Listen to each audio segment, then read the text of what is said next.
sa vlogging nung 2007 through Facebook. And ano na ako, bali, mag-8 years na sa vlogging. And nag-create na ako dati ng mga vlogs, yun nga yung personal vlogs, celebrity vlogs, sa entertainment. Pero mas nakilala ako nun sa entertainment, kasi mahilig ako mag-picture, tapos mahilig ako mag-cover ng mga events with the artists. Pero ngayon, nung 2014, na-incline ako sa running. Kaya nabuo si Runner Rocky.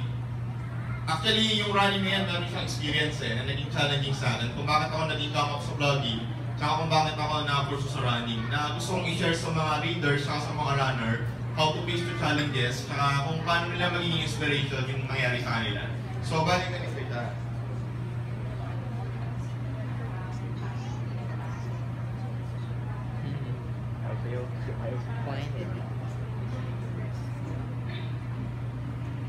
Hindi pangalawang picture, hindi na pinili. Yan. So, nag-start ako ng running noon. Actually, hindi pa ako into running. Nag-start ako by May. So, yung picture, masaya siya ng picture. Hindi yung line, first line. Ay, first line. Kasi may story yan eh. Sa company namin dati, nag-sponsor sila ng running event, yung AmCham. So ako noon, first time ko mag-run. So sabi ko sa sarili ko, gusto ko mag-try ng running, tatry ko 3K. Tapos yung mga office mate ko, sabi nila, sige mag-run tayo, mga 10K, 5K. Tapos hanggang sa naging 5K ako. Tapos sabi ko, kinakabahan pa ako nun eh. Sabi ko, kailangan kong mag-run, pero kinakabahan ako. So ang nangyari niyan, yung running event kasi di ba sobrang aga. So nag-run ako, parang dumating ako noon, 6 AM na. Late ako. Pagdating ko, nakabihis na ako ng running, tapos na siya. Tapos na yung 5K, so frustrated ako. Yung mga office mate ko na judgmental, talagang nilait ako. Oh, hindi ka pala ate, hindi gano'n. Sobrang panlalait yung nangyari sa akin.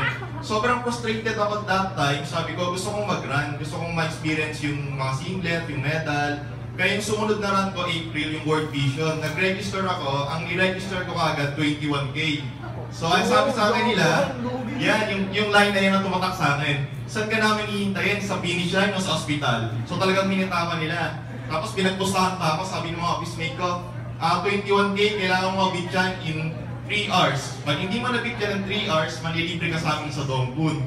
So, parang na-pressure ako, first time ko, tapos pinagpustahan pa ako. Tapos, dumating na yung April, so may kinakabahan talaga ako nun. Tapos 21K, talagang inaorasan yung sarili ko eh. Tapos wala akong pakialam nun, takbo ako ng takbo, kahit nakita ko na sila Lobby, sila Rocco, talagang wala akong biglang pictures. So dapat yung picture pa kami, sabi ko naman oras na. Pagtingin ko, nabit ko yung first 21K ko in 2 hours and 49 minutes. 11 minutes. So nashock yung mga office mate ko, tapos nagulat sila, oh nakuha mo kapit ng ganito. Tapos pagdating sa office, yun. Talagang natahimik sila, sabi nila, oh, akala ko, hindi ka pala manilibre. Kasi, pero walang manilibre sa'yo kasi pag natalo ka, ikaw yung manilibre. Eh, nabit mo, wala naman yung pagkapagpusahan sa'yo. Pero yung isang team lead namin, mabait siya,